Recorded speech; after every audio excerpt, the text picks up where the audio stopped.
Ilm-fan kun sayin jadal suratda rivojlanmoqda. Toshkent Management va iqtisodiyot instituti innovatsion fikrlovchi, mas'uliyatli va raqobatbardosh mutaxassislarni tayyorlashga alohida e'tibor qaratadi. Institut yo'nalishlari bu jamiyat va iqtisodiyot tarmoqlarining bugungi real ehtiyojlariga mos keladigan sohalar. Buxgalteriya hisobi, soliqlar, moliya, marketing bu iqtisodiyot sohalariga xizmat qiladi. Menejment va iqtisodiyot davlat va xususiy sektorda samarali boshqaruv va iqtisodiy rivojlanishni ta'minlaydi. Psixologiya va maktabgacha ta'lim va tarbiya tizimining insoniy qirralarini mustahkamlaydi. Dasturiy injiniring, kompyuter injiniring, mexatronika va robototexnika, raqamli transformatsiya va sun'iy intellektning asosi. Kadastr esa yer resurslari, ko'chmas mulk va shaharsozlik faoliyatini rivojlantirishga qaratilgan. Institut ta'lim tizimida tenglik, inkluzivlik, ijtimoiy adolatni ta'minlash borasida zamonaviy pedagogik yondashuvlar joriy etilgan. Ijtimoiy himoyaga muhtoj yoshlar uchun grant va maxsus chegirmalar, imkoniyati cheklangan talabalar uchun esa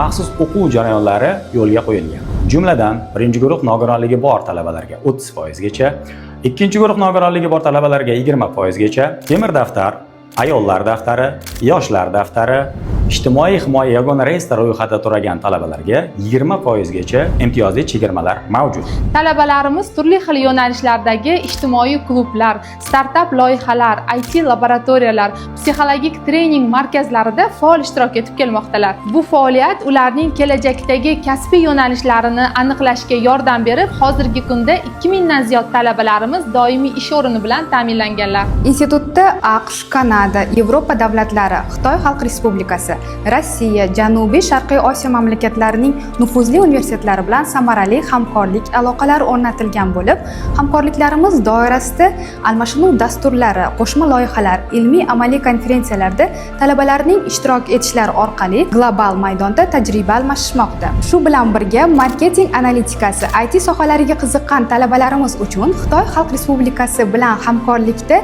Shoujing akademiyasi, Janubiy Koreya bilan hamkorlikda Hankom akademiyalari o'quv markazlari tashkil etilgan. Qolaversa, British Council bilan hamkorlikda rasmiy IELTS test markazi tashkil etilgan. Institutimiz zamonaviy ta'lim standartlariga to'laqonli moslashtirilgan bo'lib, talabalar amaliyot va nazariyani birgalikda olib borishadi. Xorijiy tajriba, real loyihalar, ustozlarning ko'magi, bularning barchasi talabalarni mukammal bilim egallashlariga ko'mak beradi. Karyera markazi har bir talabani o'qib, ularni ishlashiga ko'maklashadi. Masalan, men ham 3-kurs talabasiman. Shu bilan birgalikda yuqori davlat tashkilotlarida o'z mehnat faoliyatimni olib bormoqdaman.